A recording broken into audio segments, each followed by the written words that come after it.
خدا یسوع مسیح کے جلالی اور قدوس نام میں آپ سب کو سلام عرض کرتا ہوں۔ سننے والوں کو آج ایک بار پھر برکتوں بھرا سلام۔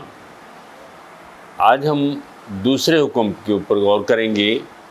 گزشتہ سیشن میں ہم نے پہلے حکم کے اوپر غور کیا تھا۔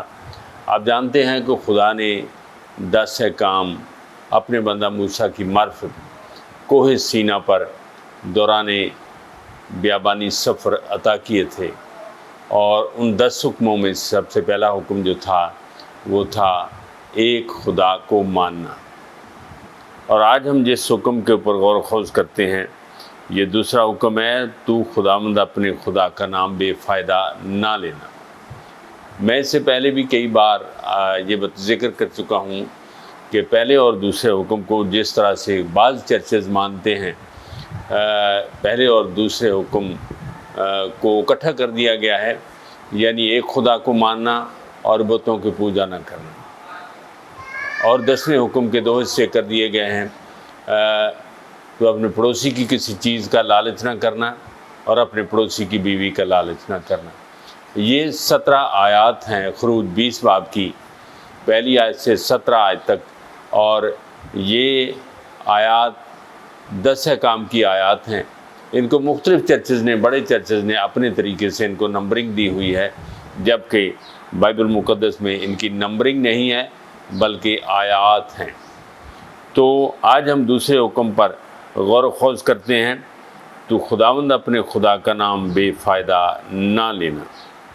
اس حکم میں کس بات کی ممانعت کی گئی ہے، کس بات سے منع کیا گیا ہے، کیا نہیں کرنا؟ اس میں حکم دیا گیا ہے کہ تو بے فائدہ خدا کا نام نہ لینا، ان باتوں میں جن میں کچھ فائدہ نہیں ہے، خدا کو پسند نہیں ہے، ان باتوں میں خدا کے نام کو استعمال نہ کرنا، کیونکہ خدا کو ایسی باتوں سے نفرت ہے۔ جو خدا نے کلام دیا ہے اس میں کچھ بھی مکس نہ کرنا، اور نہ ہی اس میں سے کچھ نکالنا۔ اگر ہم احبار کی کتاب 24 باب کی 15ویں آیت کو پڑھیں تو یہاں لکھا ہے، اور تو بنی اسرائیل سے کہہ دے کہ جو کوئی اپنے خدا پر لعنت کرے اس کا گناہ اسی کے سر ہوگا۔ دوسرے حکم میں خدا پر لعنت کرنے اور اس کے لیے بڑا بولنے کی ممانعت ہے، جسے کفر کہا جاتا ہے۔ یعقوب کا خط اس کے 3 باب کی 10ویں آیت میں یوں لکھا ہے، ایک ہی منہ سے مبارکباد اور بد دعا نہیں نکل سکتی۔ یا میرے بھائیوں، ایسا نہ ہونا چاہیے۔ اس کے بارے میں یوں تشریح کی گئی ہے، لعنت کرنا برکت دینے کے مخالف ہے۔ دوسرا حکم خدا کا نام لے کر کسی کے لیے برا چاہنے سے منع کیا گیا، اور یہ کہا گیا کہ تو اپنے دشمنوں کے لیے دعا کرو اور اپنے ستانے والوں کے لیے برکت چاہو۔ دوسرے حکم میں اس بات کی بھی ممانعت ہے کہ خدا کا نام لے کر کسی دوسرے شخص کے لیے تباہی اور جہنم کی دعا کرنا منع ہے۔ کئی دفعہ ہم دیکھتے ہیں کہ ہمارے ہی لوگ، مسیحی لوگ، اس بات کو جانتے ہوئے بھی کسی کے لیے لعنت کرتے ہیں، کسی کو پھٹے منہ کہتے ہیں، کسی کو برا بھلا کہتے ہیں، اور پولس رسول ہمیں یہ بتاتا ہے، یسوع کی تعلیم اس طرح سے وہ تشریح کرتے ہوئے کہتے ہیں، کوئی گندی بات تیرے منہ سے نہ نکلے۔ پھر عبرانیوں 6 باب کی 16ویں آیت میں یوں فرمایا ہے، آدمی تو اپنے سے بڑے کی قسم کھایا کرتے تھے، اور ان کے ہر قضیہ کا آخری ثبوت جو تھا وہ قسم سے ہوتا تھا، مگر یسوع نے کہا تم بالکل قسم نہیں کھانا ہے۔ خدا کا نام لے کر قسم کھانا حلف برداری ہے۔ اس کا مطلب خدا کو گواہ بنا کر سچ بولنا یا جھوٹے کو سزا دلانا مقصود ہے۔ اب ہم جب متی کی انجیل اس کے 26 باب کی 63-64 آیت کو پڑھتے ہیں، 63 اور 64 آیت، 26واں باب متی کی انجیل کا، مگر یسوع خاموشی رہا۔ سردار کاہن نے اس سے کہا میں تجھے زندہ خدا کی قسم دیتا ہوں کہ اگر تو خدا کا بیٹا ہے تو ہم سے کہہ دے۔ یسوع نے اس سے کہا، تو نے خود کہہ دیا، بلکہ میں تم سے کہتا ہوں کہ اس کے بعد تم ابن آدم کو قادر مطلق کی داہنی طرف بیٹھے اور آسمان کے بادلوں پر آتے ہوئے دیکھو گے۔ عدالت کے سامنے سچ بتانے کے لیے قسم کھانے میں کوئی برائی نہیں ہے۔ اگر عدالت کا یہ مطالبہ ہے تو پھر اس میں کوئی برائی نہیں ہے، مگر حقیقت میں خدا نے یسوع مسیح کے وسیلے سے ہمیں یہ بتایا ہے کہ کوئی قسم نہ کھانا۔ پھر احبار 19 باب کی 12ویں آیت میں یوں لکھا ہے، پر تم میرا نام لے کر جھوٹی قسم نہ کھانا جس سے تو اپنے خدا کے نام کو ناپاک ٹھہرائے، کیونکہ خداوند تیرا خدا میں ہوں۔ سو قسم کھانے کے لیے ہمیں یہ دیکھنا چاہیے کہ خداوند کیا فرماتا ہے، وہ ہمیں قسم کھانے سے منع کرتا ہے۔ دوسرا حکم جھوٹی قسم کھانے سے منع کرتا ہے، جس میں خدا کا نام لے کر جھوٹ کو چھپایا جاتا ہے۔ ایسا کرنے سے خدا کے نام کو ناپاک ٹھہرانے کے مترادف ہے۔ مرکز کی انجیل 6 باب کی 23ویں آیت میں یوں لکھا ہے، اور اس سے قسم کھائی، جو تو مجھ سے مانگے گی اپنی آدھی سلطنت تجھے دوں گا۔ یہ ہیرودیس کی بات ہے، جب اس نے اپنی اس بیٹی کو، یعنی اپنی ناجائز بیوی کی بیٹی کو آدھی سلطنت دینے کا وعدہ کیا تو اس سے قسم کھائی۔ بائبل مقدس یوں فرماتی ہے، خداوند یسوع مسیح نے کہا ہے، بالکل قسم نہ کھانا، یعنی نہ جھوٹی نہ سچی قسم کھانا ہی نہ، بلکہ تمہارا کلام ہاں ہاں یا نہیں نہیں ہو۔ تمہارا کلام ہاں ہاں یا نہیں نہیں ہو، کیونکہ جو اس سے زیادہ ہے وہ بدی سے۔ اب یہاں فائنل کر دیا گیا ہے، یسوع نے غیر ضروری اور بے سوچی سمجھی قسم کھانے سے منع کیا، جو ابلیس کی طرف سے بہکاوا ہے۔ اب ہم آگے بڑھتے ہیں۔ بائبل مقدس یہ بھی فرماتی ہے کہ میں تجھے ہرگز کوئی ایسا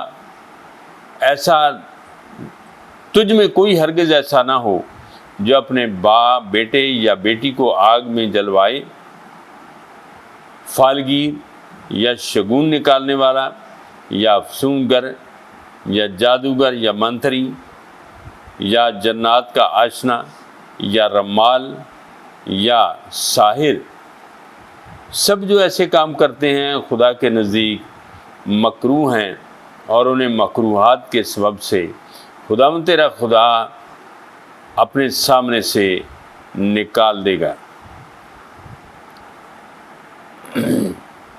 معاشرے میں توہم پرستی ایک ایسا ایمان ہے جو سائنسی اصول اور ضوابط سے کوئی مطابقت نہیں رکھتا ہے۔ ایسا معاشرہ سچ اور معقول سمجھا جاتا ہے۔ معاشرے میں توہم پرستی، مافوق الفطرت چیزیں، مافوق الفطرت کام اور شگون پرستی پر ایمان رکھا جاتا ہے۔ کالا جادو بھی توہم پرستی ہی ہے۔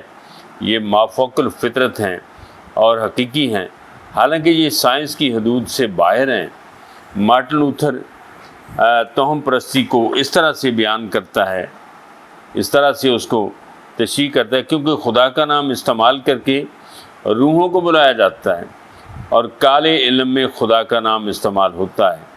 یہ خدا کا نام بے فائدہ لینے کے مترادف ہے۔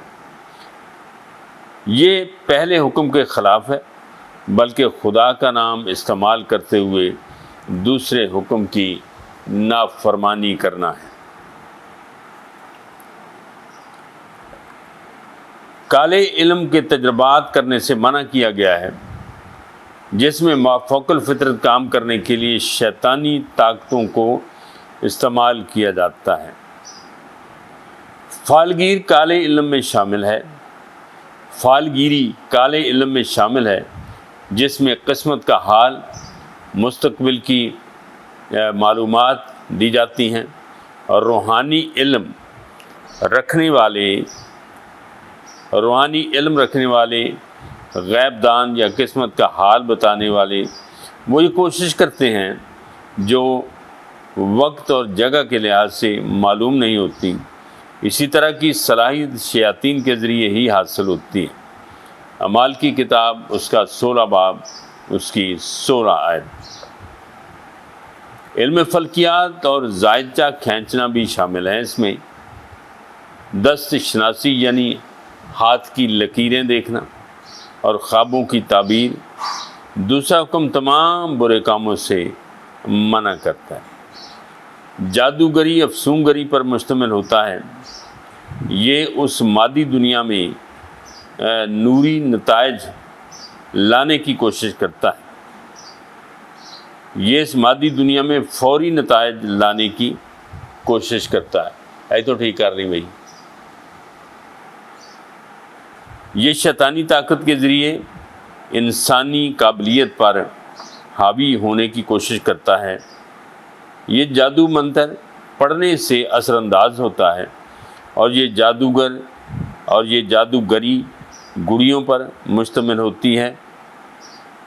ایک جادوگر افسون اور سحر کے ذریعے سلفی طاقت کو عمل میں لاتا ہے اور شفا کا کام کرتا ہے۔ دوسرا حکم شیطانی جادوئی عمل کرنے سے منع کرتا ہے۔ اب جہاں پر جادو کی گڑیا کا ذکر کیا گیا ہے، میں نے دیکھا ہے کہ ایک شخص اس نے کپڑے کی بہت ساری گڑیا بنا کر اس نے لٹکائی ہوئی تھی، اور جب بھی کسی کے اوپر وہ جادو کرتا تھا تو کامن پنے ان میں لگاتا تھا اور پھر پوچھتا تھا کہ اب یہ جادو جو ہے یہ کامیاب ہوگا۔ جادو روحوں کو بلانے، مردوں سے مستقبل کا حال پوچھنے پر مشتمل ہوتا ہے۔ روحانی علم اوینجا بورڈ کے ذریعے عمل میں لایا جاتا ہے، اور علم ہندسہ بھی اسی کا حصہ ہے۔ یرمیہ 23 باب کی 31 آیت میں لکھا ہے، دیکھ میں ان نبیوں کا مخالف ہوں، اور خداوند فرماتا ہے جو اپنی زبان کو استعمال کرتے اور کہتے ہیں کہ خداوند فرماتا ہے۔ یہ بڑی کلیئر آیت ہے یرمیہ کی کتاب میں، جو اپنی ہی باتیں کرتے ہیں مگر کہتے ہیں خداوند فرماتا ہے، تو سادہ دل لوگ ان کی باتوں کے اوپر یقین کر لیتے ہیں، مگر خداوند یہ فرماتا ہے تو بے فائدہ خدا کا نام نہ لینا۔ غلط عقائد کی تعلیم دینا خدا کا نام بے فائدہ لینا ہے۔ خدا کے نام کو استعمال کر کے ایسی تعلیم دیتے ہیں وہ لوگ جو خدا نے کبھی نہیں دی۔ اسے خدا کے نام پر جھوٹ بولنا بھی کہتے ہیں۔ دوسرے حکم میں غلط عقائد کی تعلیم کی ممانعت ہے جس میں خدا کا نام لے کر جھوٹ بولا جاتا ہے۔ پس خداوند فرماتا ہے، یسایہ 29 باب کی 13ویں آیت میں، غور سے سنیے۔ پس خداوند فرماتا ہے، کیونکہ یہ لوگ زبان سے میری نزدیکی چاہتے ہیں اور ہونٹوں سے میری تعظیم کرتے ہیں، لیکن ان کے دل مجھ سے دور ہیں۔ بدعت کیا ہے؟ بدعت یہ ہے کہ آپ خدا کا اقرار کریں اور اس کو پکاریں، جبکہ باطنی طور پر بے یقینی کا دل اور گناہ گار زندگی رکھتے ہوں۔ اس طرح کی منافقت خدا کے حضور منع ہے، ناپسندیدہ ہے۔ یہ دوسرے حکم میں منافقت کی بھی ممانعت ہے جو خدا کے نام پر دھوکہ دیتے ہیں۔ آدھا جھوٹ اور آدھا سچ، یہ منافقت کی ایک قسم ہے۔ حقیقت یہ ہے کہ دوسرے حکم میں ممانعت ہے خدا کے نام سے لعنت کرنا، نمبر 1، خدا کا نام لے کر قسم کھانا، نمبر 2، خدا کے نام سے توہم پرستی کرنا، نمبر 3، خدا کا نام لے کر جھوٹ بولنا، نمبر 4، خدا کے نام سے دھوکہ دینا، نمبر 5۔ یہ 5 باتیں ہمیں یاد رکھنا چاہیے۔ یہ دوسرے حکم کی نفی ہے جو خدا کے حضور نہایت ہی گھنونا کام ہے اور کراہیت انگیز ہے۔ 5ویں بات اس میں ہم یہ دیکھیں گے کہ یہ حکم کس بات کا مطالبہ کرتا ہے۔ یہ حکم جو ہے تو خداوند اپنے خدا کا نام جو ہے بے فائدہ نہ لینا، یہ کس بات کا مطالبہ کرتا ہے۔ زبور 50 کی 15 آیت میں یہ لکھا ہے، اور مصیبت کے دن مجھ سے فریاد کر، میں تجھے چھڑاؤں گا اور تو میری تمجید کرے گا۔ میں تجھے چھڑاؤں گا، اور خدا کے اوپر بھروسہ کر کے اس کے ساتھ چلنا ہے۔ دوسرا حکم مطالبہ کرتا ہے کہ ہم مشکل وقت میں صرف خدا کو پکاریں۔ پھر زبور 5 کی دوسری آیت میں لکھا ہے، اے میرے بادشاہ، اے میرے خدا، میری فریاد کی آواز کی طرف متوجہ ہو، کیونکہ میں تجھ سے دعا کرتا ہوں۔ اب یہ نہیں ہو سکتا کہ خدا ہماری دعاؤں کو نہ سنے، مگر ہمیں اپنے قدموں کے اوپر کھڑے ہونا ہے تاکہ اس کے ایمان میں ہم مضبوط رہیں اور وہ برکت پائیں جو ہم مانگتے ہیں، فریاد کرتے ہیں۔ دوسرا حکم مطالبہ کرتا ہے کہ ہم خدا کا نام لے کر دعا کریں۔ پھر زبور نمبر 103 کی پہلی 2 آیات میں لکھا ہے، اے میری جان خداوند کو مبارک کہے، اور جو کچھ مجھ میں ہے اس کے قدوس نام کو مبارک کہے۔ اے میری جان خداوند کو مبارک کہے اور اس کی کسی نعمت کو فراموش نہ کر۔ دوسرا حکم مطالبہ کرتا ہے کہ ہم خدا کا نام لے کر برکت چاہیں اور خداوند کی تعظیم کریں۔ ہم خداوند کی تعظیم کریں اور اس کے عظیم کام و تعلیم، منادی اور کام اور بشارت کا کام کریں۔ پھر زبور 118 کی پہلی آیت میں لکھا ہے، اے قوموں سب خداوند کی حمد کرو، اے امتوں سب اس کی ستائش کرو۔ جس میں شکر گزاری ہے، جس میں خدا کے نام کو عزت جلال دینا ہے اور اس کے نام کو مبارک کہنا ہے، کیونکہ وہی تمام برکات کا بانی ہے۔ وہ چاہتا ہے کہ اس کے لوگ کسی بھی توہم پرستی کا شکار نہ ہوں اور نہ ہی وہ کسی اور کو مانے اور نہ ہی اس کے نام اور اس کے کلام میں بے فائدہ طریقے سے اس کو عمل میں لایا جائے۔ سو حقیقت یہ ہے کہ دوسرا حکم مطالبہ کرتا ہے کہ فقط خدا کا نام استعمال کریں، اور دوسری بات یہ ہے بالکل عین وقت پر اسے پکاریں۔ جب مصیبت آئے تو فقط خدا کو پکاریں، اس کے نام سے دعا کریں، اس کی تعظیم کریں اور اس کی شکر گزاری کریں۔ یہ مطالبہ ہے بائبل مقدس کا، خدا کے کلام کا، جو زندہ خدا ہے۔ وہ چاہتا ہے کہ اس کے نام کو کسی بھی جگہ پر بے فائدہ استعمال نہ کیا جائے، کیونکہ واحد فقط خدا ہی کے نام پر لوگ بھروسہ کرتے ہیں، اور جب ہم خدا کے نام کو قسموں میں، جادوگریوں میں استعمال کرتے ہیں، بہت سے لوگ تو خدا ان سے نفرت کرتا ہے، کراہیت کرتا ہے اور ان کو سزا بھی دیتا ہے۔ ہمارے لیے آج کا جو سبق ہے وہ ہے خدا پر پورے طور سے بھروسہ کریں، اس پر ایمان رکھیں اور اس کی مرضی کو پورا کریں، اور اس کے حضور کی گئی دعاؤں کا تھوڑی دیر کے لیے انتظار کریں۔ خدا محبت کا خدا ہے، وہ ہمیں عین وقت پر جواب دیتا ہے۔ آج کی ساری یہ گفتگو جو دوسرے حکم کے بارے میں ہے، اس کے لیے ہم شکر گزار ہیں۔ خداوند آپ سب کو توفیق دے کہ ہم کلام مقدس میں کسی طرح کی ایسی ملاوٹ نہ کریں اور خدا کے نام کو مس یوز نہ کریں۔ خداوند آپ سب کو برکت دے۔